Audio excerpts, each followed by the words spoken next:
Steve, can hypnosis be used to forget a negative experience from the past?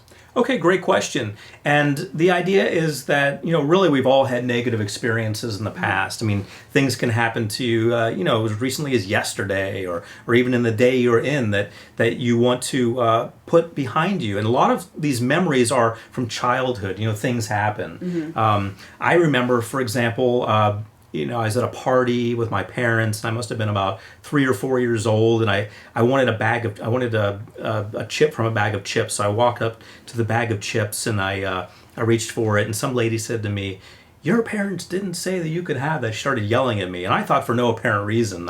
Who knows? Maybe I'd done something that I forgot about. But that's not really a traumatic experience for me, but it does stick out in my mind, and I think about it every now and then.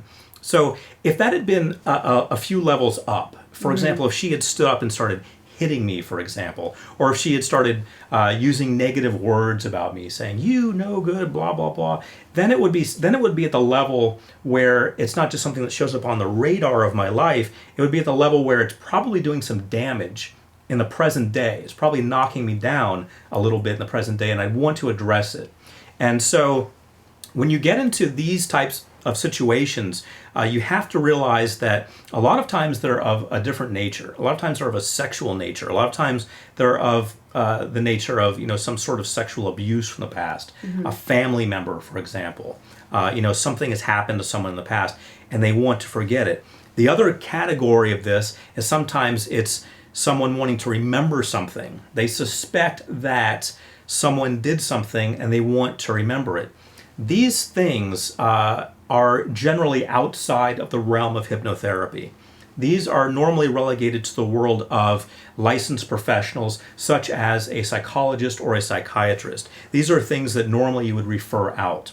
The reason is when you start going back into the past and start looking at things, even with the intention of having them forget it, you can uncover it, they can start to relive it, they can start to remember things, they can file a legal action against this family member, they can start attacking this family member physically and verbally, they can ostracize this family member. Next thing you know, the family member is at your door wondering what you did to that person, why you caused this. So you get into a lot of issues that a psychologist is prepared to deal with and a hypnotherapist is not.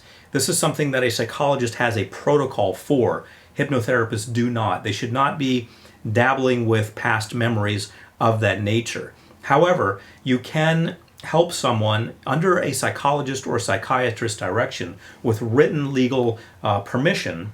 Legal permission meaning they wrote it, they signed it, and you put it in their file, and they said specifically that client. You can start to work with them in the way that the psychologist or psychiatrist said, and you can help them either remember it or forget it.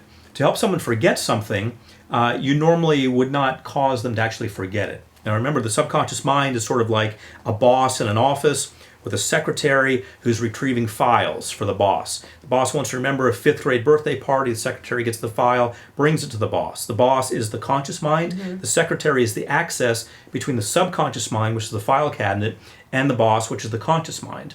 You cannot, you will not, I should say, shouldn't say you cannot, because there probably is a way, not that I know of though, to erase that memory. Unless you're in movie land, Eternal Sunshine of the Spotless Mind, then you can do it physically. But until we have that technology, it doesn't happen.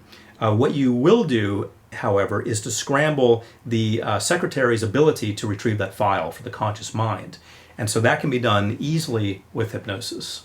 Is it effective? Have Yes. you found it to be effective? Oh, absolutely. It's very effective. And what normally happens is whereas a memory would have otherwise been clear and would have been affecting the person, it's now unclear and not affecting the person.